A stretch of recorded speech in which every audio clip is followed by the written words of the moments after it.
Meus queridos irmãos, outra vez estamos estudando a palavra do Eterno e digo para os irmãos que se estiverem ouvindo alguns barulhos aí, é porque os irmãos já sabem como é o nosso dia a dia, né?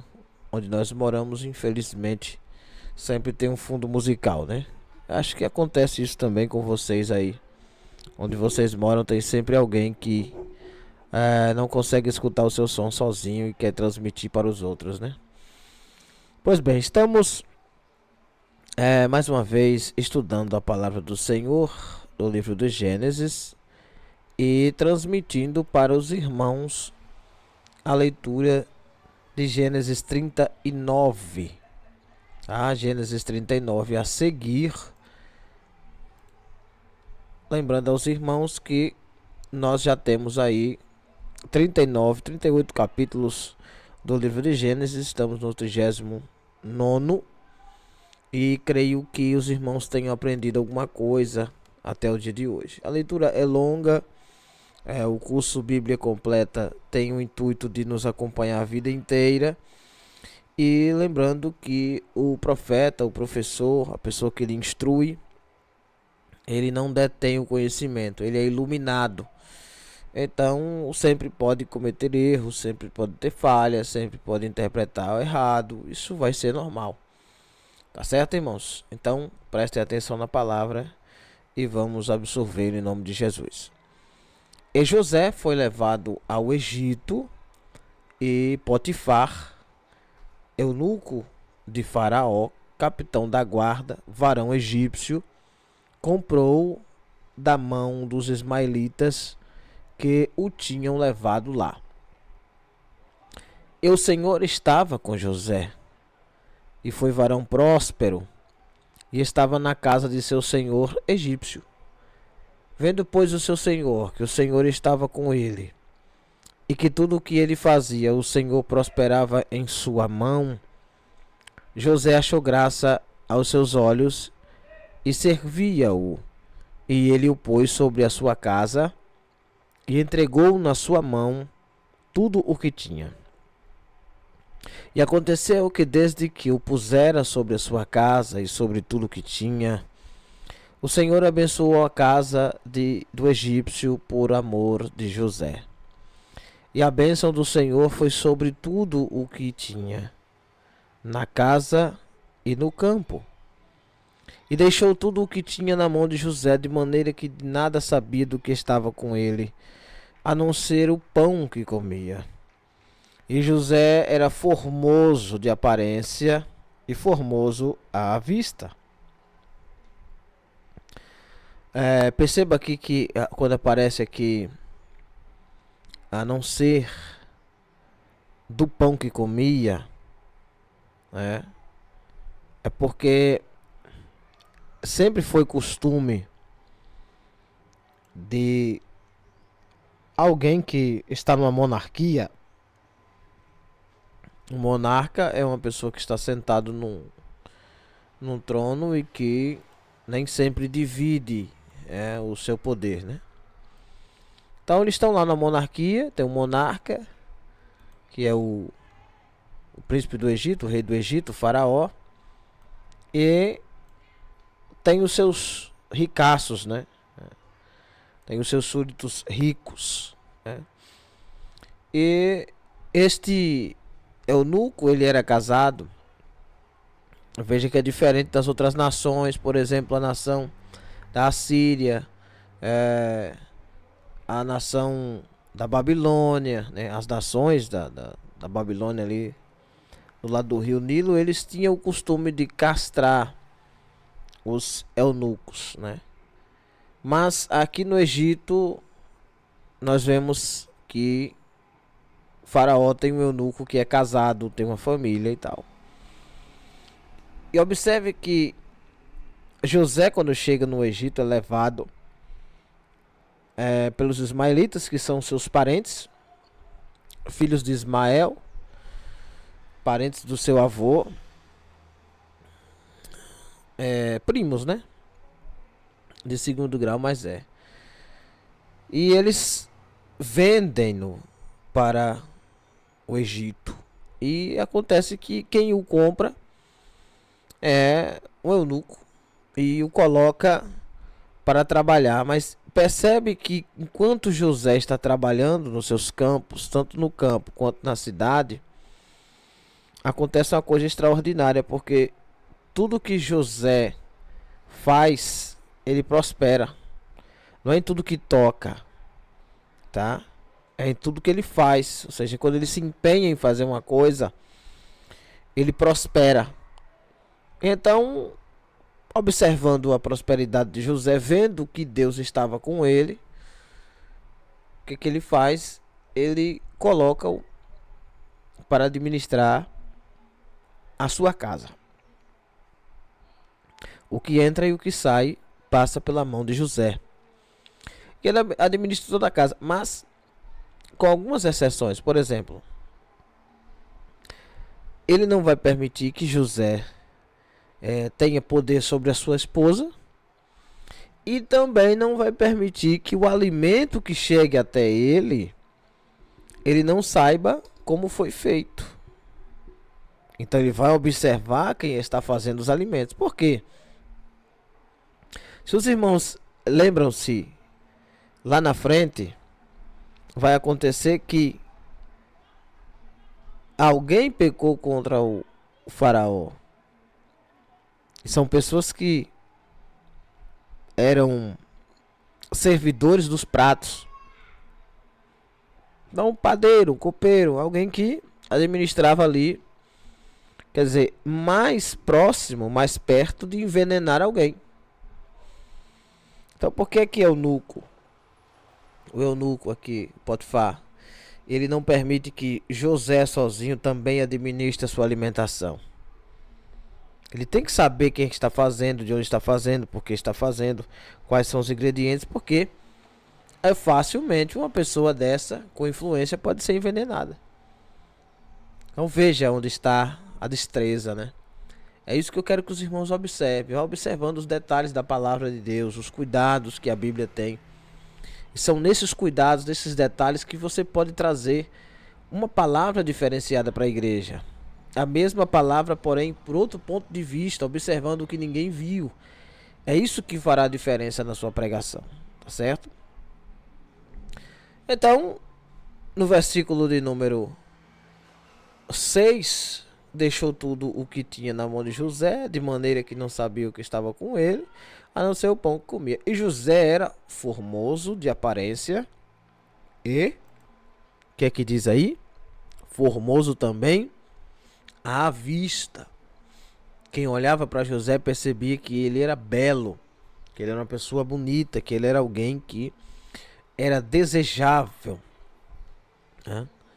E aconteceu, depois destas coisas, que a mulher de seu senhor, quer dizer, depois de um tempo em que ele já é administrador, em que ele recebeu essa autorização do dono da casa, que a mulher do seu senhor pôs os olhos em José e disse: deita-te comigo. Ela não é só olhou para ele, mas essa questão de pôr os olhos é como Eva, ficar observando e desejando, como Eva fez com a fruta, né?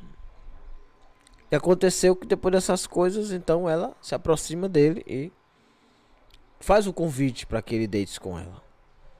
Porém ele recusou e disse à mulher de seu senhor: eis que o meu senhor não sabe do que há em casa comigo, e entregou em minha mão tudo o que tem. Ninguém é maior do que eu nesta casa, nenhuma coisa me vedou, senão a ti, porquanto tu és sua mulher. Como, pois, faria eu este tamanho mal e pecaria? Primeiro, contra quem? Contra Deus. Quer dizer, faria mal ao próximo, porque estaria subtraindo o que não é dele. Além de desejar a mulher do próximo, que é proibido por Deus em mandamento, ele também ia possuir a mulher, que é também proibido por Deus em mandamento. Então ele pecaria contra Deus e faria mal ao próximo. Veja que José aqui evitou no mínimo 5 pecados: cobiça das coisas alheias, adultério, prostituição, tá? Pecado contra Deus, tá certo? E principalmente aqui a prevaricação, né? Que é a ação de você transpor o seu limite. Deus lhe disser que você vai até aqui e você ir além, né? Quando o salmista Davi, né? Quando Davi escreve o Salmo 51, depois de arrependido, lógico, de cair com Batseba, ele diz o seguinte: eu pequei, Senhor, eu pequei contra ti eu pequei, agora o Senhor não retire de mim o teu espírito. Quando ele estava para cair com Batseba, quando ele cai com Batseba, você não vê esse arrependimento genuíno dele no momento. Quando ele cai em si, depois da parábola de Natã, é que ele vai perceber a besteira que fez. E Deus fala para ele: olha, Davi, se era isso que você queria, se essa mulher sua não está te satisfazendo, eu poderia te dar outra. Isso, veja que Deus estava falando para ele. Se o problema era esse, se estava lhe faltando alguma coisa, você tinha que falar comigo. Lógico que Deus estava usando o hipérbole, né, irmão? Deus não estava abrindo legalidade para prostituição. Mas Deus tolerava aquele ato para que não fugisse das normas, as outras coisas. Entendeu? Então, o que Deus estava explicando para ele era que você deveria ter me consultado. É? Então, todo o desejo do nosso coração, irmãos, deve ser consultado a Deus para saber se é verdade ou mentira aquilo, se eu devo fazer ou não. Em Jeremias 17:12 diz que maldito é o homem que confia em si próprio, no próprio homem, no seu braço, né? Temos que confiar no Senhor. Então, no versículo de número 10 diz: aconteceu que, falando ela cada dia a José, e ele não lhe dando ouvido para deitar-se com ela e estar com ela, veja, nem deitar nem estar. Isso quer dizer que José, para fugir, o que é que ele fazia? Ele não só não se deitava com ela, mas ele fugia dela. Ele se distanciava dela, né? Ele se distanciava. E essa distância é que faz com que o crente não caia, irmão.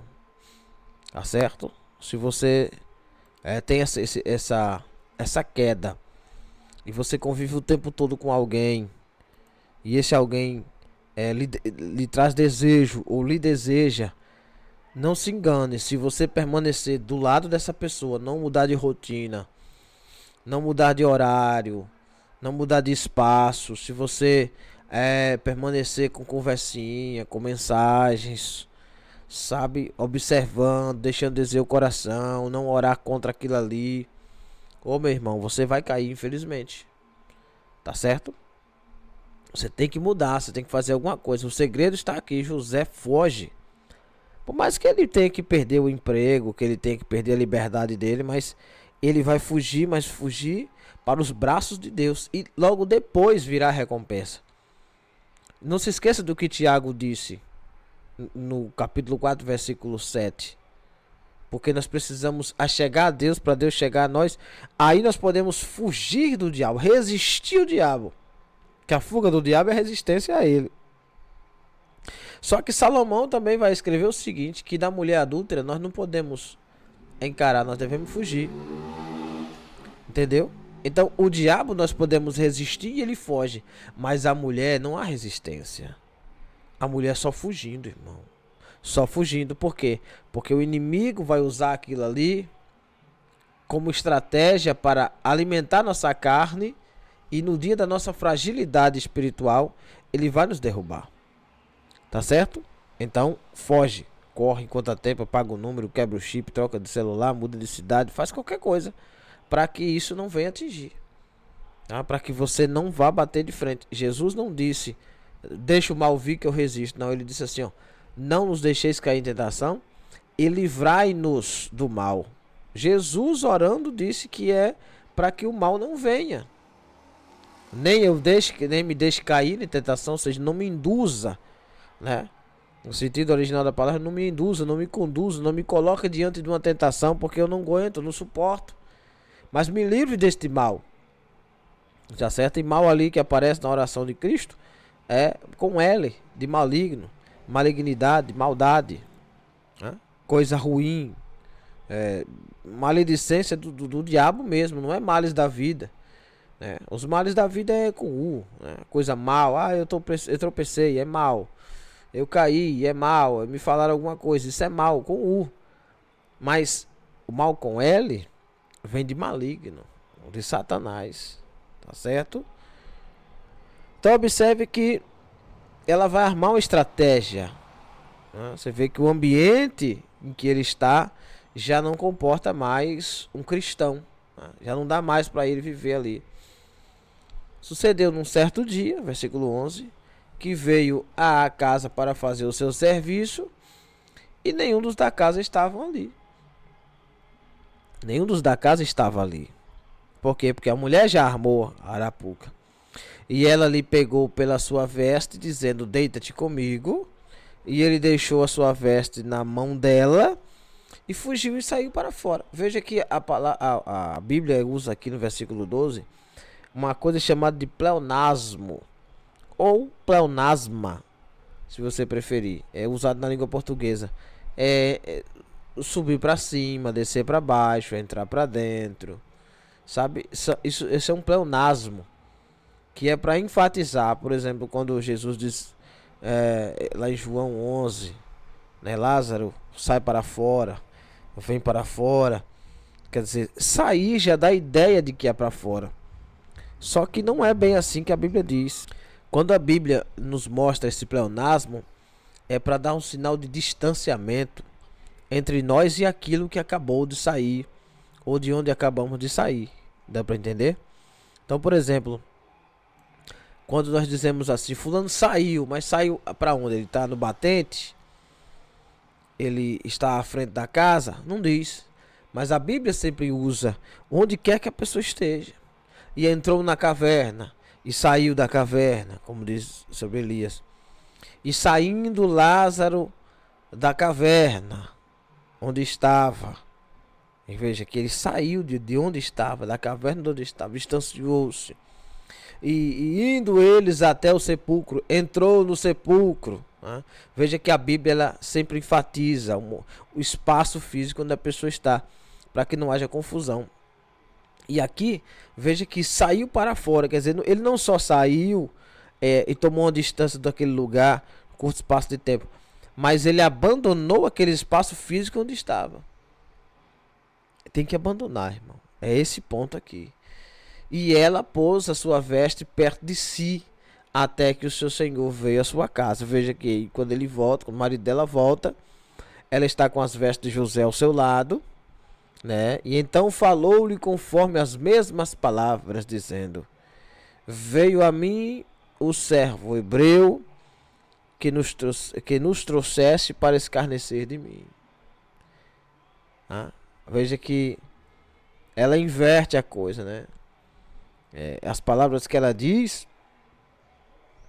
é como se José tivesse dito para ela para se deitar com ela. Ela inverte as palavras, ela induz o dono, o marido dela, o esposo dela, a imaginar de que era José que estava dando em cima dela. E aconteceu que, levantando eu a minha voz e gritando, ele deixou a sua veste comigo e fugiu para fora. Outra vez, fugiu para fora. E aconteceu que, ouvindo o seu senhor as palavras de sua mulher, que lhe falava, dizendo: conforme essas mesmas palavras me fez teu servo, a sua ira se acendeu. E o senhor de José o tomou e o entregou na casa do cárcere, no lugar onde os presos do rei estavam presos. Assim esteve ali na casa do cárcere. E agora José vai para mais uma cisterna, né? Para mais um poço, né? Veja que ele só vai descendo. A ladeira de José só vai descendo, né? O Senhor, porém, estava com José. Olha a diferença. Estendeu sobre ele a sua benignidade e deu-lhe graça aos olhos do carcereiro mor. E o carcereiro mor entregou na mão de José todos os presos que estavam na casa do cárcere, e ele fazia tudo o que se fazia ali.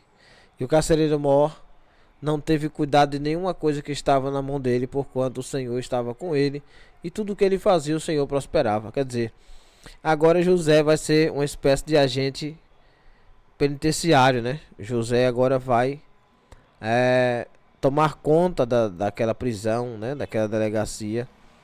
Vai instruir os outros presos, vai ajudar os outros presos a, como é que se diz, a estar organizado, né? Ele vai organizar a vida dos presos, alimentar os presos,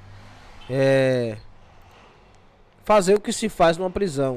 Normalmente as prisões egípcias, elas já eram um pouco mais modernas, já tinha os cárceres, já tinha o cárcere interior, tinha níveis de prisioneiros, tinha separação por departamentos e tal.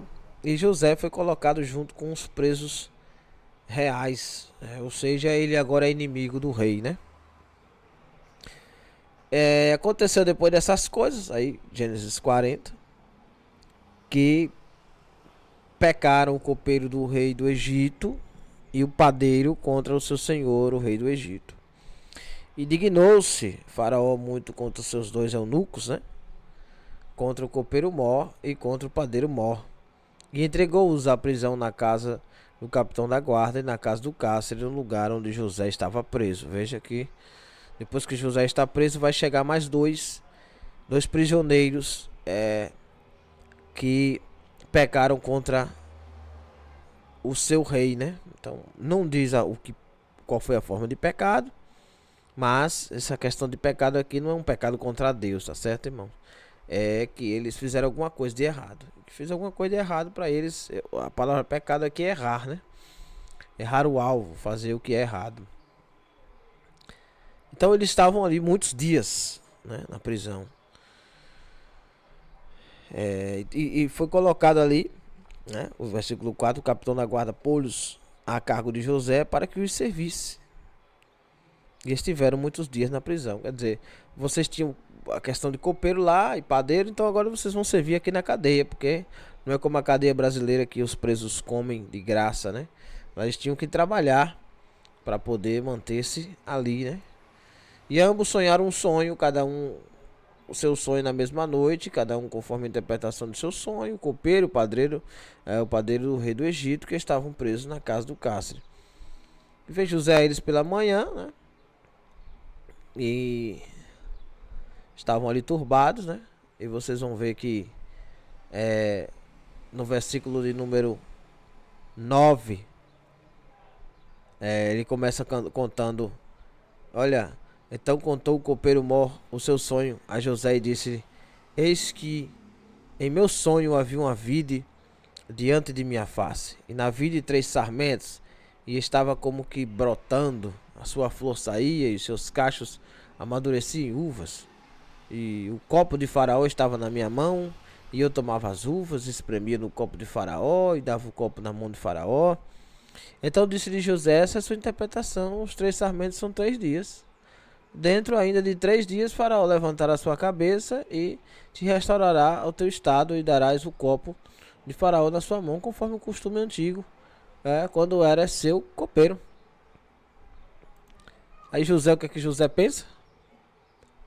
O que é que José pensa? Que eles, por estarem ali servindo a José, vão lembrar-se de José, né?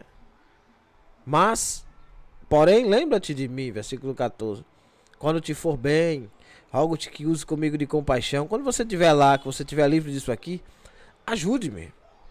Lembre de quem te ajudou. E que faças menção de mim a Faraó. E faz-me sair desta casa. Quer dizer, conta pra ele que eu sei interpretar sonhos. Fala sobre mim, que eu sou bom aqui no cárcere, que eu estou aqui injustamente. Quer dizer, José contou sua história, né? E Deus está mostrando que José é justo através das obras que está fazendo em José. Porque de fato fui roubado da terra dos hebreus. José está magoado. E tão pouco aqui nada tenho feito para que me pusessem nesta cova. Conte para ele minha história. Fale que eu sou inocente. Vendo então o padeiro Mor que tinha interpretado bem, disse a José: eu também sonhava. Quer dizer, veja que José agora vai ter que interpretar o sonho do padeiro, mas vai ter que contar a verdade também. Eu também sonhava, e eis que 3 cestos brancos estavam sobre minha cabeça.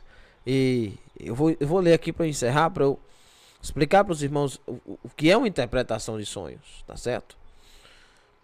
E no cesto mais alto havia de todos os manjares de Faraó, obra de padeiro, e aves o comiam no cesto de sobre a minha cabeça. Então respondeu José e disse: essa é a sua interpretação. Os 3 cestos são 3 dias. Dentro ainda de 3 dias, Faraó levantará sua cabeça sobre ti e te pendurará num madeiro. Ó, prestou atenção? E as aves comerão a tua carne de sobre ti. Alguém falou assim, uma vez falaram assim, não, porque Jesus foi crucificado, porque era de costume dos romanos crucificar as pessoas. Foi Roma que inventou a crucificação, o madeiro, que nada, no Egito antigo. Veja, você está lendo aí o versículo 19 de Gênesis 40. José disse, olha, Faraó vai levantar sua cabeça e vai lhe pendurar no madeiro, e as aves comerão a tua carne sobre ti. Esse negócio de crucificação, de pendurar no madeiro, não é aquele negócio bonito que corta uma árvore e estende as mãos. Não. Pegavam qualquer pedaço de madeira que tivesse, qualquer árvore que cortasse, que desse para pendurar alguém, eles penduravam. Não tinha isso não, irmão. Então respondeu José e disse: essa é a sua interpretação. Os 3 cestos são 3 dias. Dentro ainda de 3 dias, Faraó levantará sua cabeça e pendurará no madeiro, e as aves comerão a tua carne sobre ti. E aconteceu ao 3º dia, o dia do nascimento de Faraó. Faraó vai fazer aniversário e vai fazer um banquete. E que fez um banquete a todos os seus servos, e levantou a cabeça do copeiro mor e a cabeça do padeiro mor no meio dos seus servos, e fez tornar o copeiro mor o seu ofício de copeiro, e este deu o copo na mão de Faraó, mas ao padeiro mor enforcou, como José havia interpretado. Essa palavra enforcou aqui, irmãos, é para os irmãos prestarem atenção. Josué, quando chega num determinado lugar da terra, nós vamos ler isso lá em Josué. Onde Josué chega, Deus fala para Josué: olha, aqui o costume é fazer o seguinte: quando você pegar qualquer um desses homens aí que são ímpios e iníquos, enforca eles, eles vão morrer asfixiados. Depois você pega o corpo deles e pendura no madeiro, porque todo aquele que for pendurado no madeiro será maldito. Entendeu? Então eles morriam e depois era pendurado no madeiro. Para quê? Para que todo mundo que passasse ali visse o que é que se fazia com alguém que era desobediente, alguém que se levantava contra o povo de Deus. O negócio era terrível, irmão. Era terrível. Deus hoje está no tempo da graça, irmão. Mas no tempo da lei não era coisa boa não, irmão. Não era coisa boa de jeito nenhum. Deus usava só a misericórdia. Ele não usava o amor não, irmão. O atributo de Deus era a misericórdia. Ele teria misericórdia de quem tiver misericórdia. Era assim. Se andar certo, recebe o livramento. Se não andar certo, morre. Era assim. Mas com a graça, às vezes as pessoas têm a sensação de impunidade. Porque Deus permitiu deixar tudo para o último dia. Mas a conta vai chegar, irmãos. Amém ou não amém? A conta vai chegar. E fez tornar, né, o copeiro mor. Então, no versículo 22 diz que o padeiro foi enforcado. E o copeiro mor, porém, não se lembrou de José. Antes se esqueceu dele. Quer dizer, a pessoa agora está lá, de volta, servindo como copeiro. Ele vai estar ligando. Agora veja o que é uma interpretação de um sonho, né? Veja que a representação aqui, os 3 sarmentos, 3 dias. 3 sarmentos, 3 dias. O sarmento é aquele pedaço da videira, aquele ramo da videira que não foi podado ainda. Então aquele galho que está subindo, novo, né? Não foi podado ainda, precisou ser podado. E veja que Deus usa para José aqui 3 galhos, representando 3 dias. Algumas pessoas, sonhar com dinheiro é o quê? Sonhar com cocô é o quê? Sonhar com sapo é o quê? Não existe uma tabela, irmão. Não é jogo do bicho. Deus não trabalha com adivinhações. Deus trabalha com interpretações. Os dias ele vai representar com o que ele quiser. Com pedras, com paus, com galhos. Né? Com o que ele quiser representar. Que cabe a interpretação a Deus. Deus é quem interpreta. José, veja que José tem essa habilidade. Mas José tem essa habilidade agora, irmão. Depois de muitos anos já. Aqui José já tem mais de 10 anos, irmãos, preso. Entre a casa de Potifar e este cárcere aqui. José tem mais de 10 anos, irmão. Preso. Então José teve todo o tempo do mundo para aprender a fazer o quê?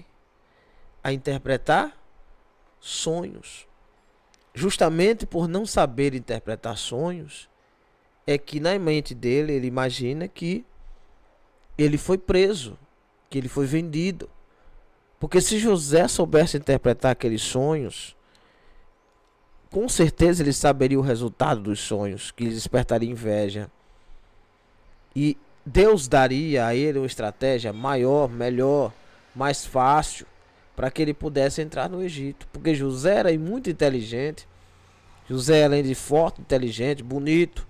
Uma pessoa com esses recursos, irmãos, ele entra em qualquer lugar. Tá certo? Então ele não sabia interpretar, mas agora sonhou, ele está interpretando. Veja que como Deus faz as coisas. Lá atrás ele foi prejudicado, espiritualmente falando. Prejudicado. Tentaram matá-lo. Por ele não saber interpretar o sonho. Foi perguntar ao pai, perguntar aos irmãos, perguntar à mãe, perguntar isso, perguntar aquilo. E aí eles interpretaram. E achavam que ele sabia a interpretação, mas estava fingindo. Só que José não sabia o que significava. Quando Jesus diz, olha, os feixes. Eu vi os feixes se dobrando diante do meu. Olha, o sol e a lua também se dobravam. As estrelas também. Aí o pai disse, sim, mas até nós vamos ser menores que você. E os irmãos diziam, que tanto sonho é esse que você tem, que nós não entendemos. Veja que não é sonho de vida. Não, eu quero ser um pastor, eu quero ser uma coisa. Aí eu contei para os meus irmãos. E aí meus irmãos... para com isso, irmão. Para com isso, eu vejo tanta pregação besta, tanta conversa fiada, tanta mentira. Não, você não pode contar seus sonhos para ninguém, porque José contou os sonhos dele, e aí veja o que aconteceu. Ele não pode contar os... José não contou o sonho dele para irmãos. Os irmãos de José não consideraram José como irmãos. José contou o sonho dele para uma quadrilha. Os irmãos de José não são crentes, são uma quadrilha de ímpios. Nós não, irmão, nós somos igreja. A Bíblia nos ensina a comunicar com os santos as nossas necessidades. Quando nós temos uma dificuldade, nós devemos correr para a nossa família, que é a igreja. José está fazendo o que é certo diante de Deus. Perguntar aos seus irmãos o que é aquilo. Perguntar para ter uma direção. Só que José não sabe que os irmãos dele são uma quadrilha. Quer dizer, José sabe, porque José, quando traz para casa as informações sobre os irmãos, ele conta a verdade. Olha, meus irmãos são assim, dizem que está num lugar e está em outro. Quantas vezes José foi procurar os irmãos no lugar que o pai mandou e ele estava em outro, para dar um baile em José, para que José não achasse? Fazendo as falcatruas dele, fazendo comércio ilícito, comércio com ismaelita, comércio com egípcio, proibido por Deus, irmão. Eles faziam comércio com a nação proibida por Deus de fazer. Então, José não está contando para um irmão de uma igreja, um crente. Não. E com isso eu não estou dizendo a vocês que vocês devem sair por aí com a boca aberta, contando tudo para todo mundo. Não, isso aí já é besteira. Aí você já está sendo infantil. Mas o que eu estou lhe dizendo é que você não pode usar um texto do Antigo Testamento em que um jovem não sabe o que é que está sonhando. O sonho não é dele, irmão. Não é, por exemplo, eu tenho um sonho de ser um pastor. Aí quando eu contei meu sonho, aí o que aconteceu quando você contou o sonho? Começaram a fazer macumba. Foi seu pastor que fez a macumba para você não ser pastor? Não, quando eu contei o meu sonho, horário contrário. Horário contrário é o quê? Onde é que está escrito na Bíblia que existe uma oração contrária? Não existe oração contrária, irmão. Oração só pode ser destinada a duas pessoas, ou a Deus ou ao diabo. Se alguém estiver pedindo algo contra você, não é a Deus. Então ele não é crente. O que ele está fazendo é uma feitiçaria. Ele está pedindo a Satanás para que invista em sua vida. Mas e vai acontecer o quê? Nada. Porque Deus não vai deixar de te abençoar porque alguém pensa contrário a você, irmão. Porque aí eu vejo esse Bruno Leonardo aí, esse de boca aberta. Fica o tempo todo, não, porque a inveja é isso, porque a inveja é aquilo. Como se a inveja fosse uma pessoa. A inveja é um sentimento. Um sentimento que pode ser tanto abrasado, aquecido, como pode ser morto. Uma pessoa pode começar a ser invejosa do dia para a noite, e a pessoa pode deixar de ser invejoso do dia para a noite, irmão. Você não pode olhar para a igreja como se a igreja fosse um bando de ladrões que estão tentando te matar. Não conte seus maiores sonhos para ninguém. Por quê? Que besteira é essa? Nós vivemos num mundo de rede social em que tudo que você posta é contando para todo mundo seu sonho, irmão. Ou não? Ou quando alguém olha para você, não percebe o que você vai ser lá na frente. Não, esse irmão aí vai ser um pastor. Não, pela chamada dele vai ser isso. E daí, irmão? E quem quiser que lute contra, que faça bozó, que vá nas mata-virgens, que mate bode. Isso aí não vai influenciar em nada, irmão. Tanto não influencia que a inveja dos irmãos de José é o passaporte para que ele possa chegar a ser um governador. Mas José não sabe o mapa. Entendeu? Então é essa atenção que eu quero chamar para os irmãos sobre interpretação de sonhos. José está tendo uma visão. O sonho de José é interpretativo. Olha, é só você interpretar, José. Estou lhe dando um sonho, né? Estrelas, sol, lua, feixe de lenha, os molhos e tal. Mas ele não sabe o que é aquilo porque José ainda não conhece o mundo espiritual. O velho Jacó não explicou para ele o que é um sonho. Devido também, né? Tantos filhos que ele teve, não tinha tempo para tudo isso. Mas Jacó poderia ter ensinado a José sobre os filhos, sobre sonhos. Por quê? Porque um dos maiores sonhadores do Antigo Testamento foi justamente Jacó. Jacó, irmãos, viu a escada, viu a porta do céu. Jacó viu onde era que Deus descia na terra para visitar os homens. Tanto que ele colocou o nome de Betel, né? Então, Jacó tem sua parcela de culpa, porque ele deveria ensinar o que é um sonho, o que é interpretação, o que são visões e tal. Os irmãos estão entendendo? Amém? Então, não cai nessa empulhação. Não, pô, eu tenho um sonho, não posso contar para ninguém. Não, você não pode sair por aí contando para ninguém, porque isso é antiético. Ninguém precisa saber de sua vida. Mas não é que você vai contar para um irmão daí. Não, não vou contar para meu irmão aqui, porque aí vai dar tudo errado. Não, na hora que eu contei para alguém, deu tudo errado. Quem lhe disse isso? Quantos registros tem na Bíblia de que isso aconteceu, irmão? Um fato isolado em que uma quadrilha de irmãos decidiram matar José por inveja. Tá? Decidiram matar José porque perceberam que José realmente era alguém que estava crescendo naquela família. Eles não queriam que José fosse o preferido. E José e Jacó dava toda a pinta de que preferia José em vez dos outros. Tá certo? Então, em primeiro lugar, a interpretação dos sonhos vem de Deus. Daniel disse isso. Tá? Você tem que orar para que Deus lhe dê a interpretação do sonho. E quando você tiver um sonho em vida, de chegar a ser alguma coisa, não se prive de conversar com alguém, de pedir oração, de conversar com o pastor, com o irmão do seu lado.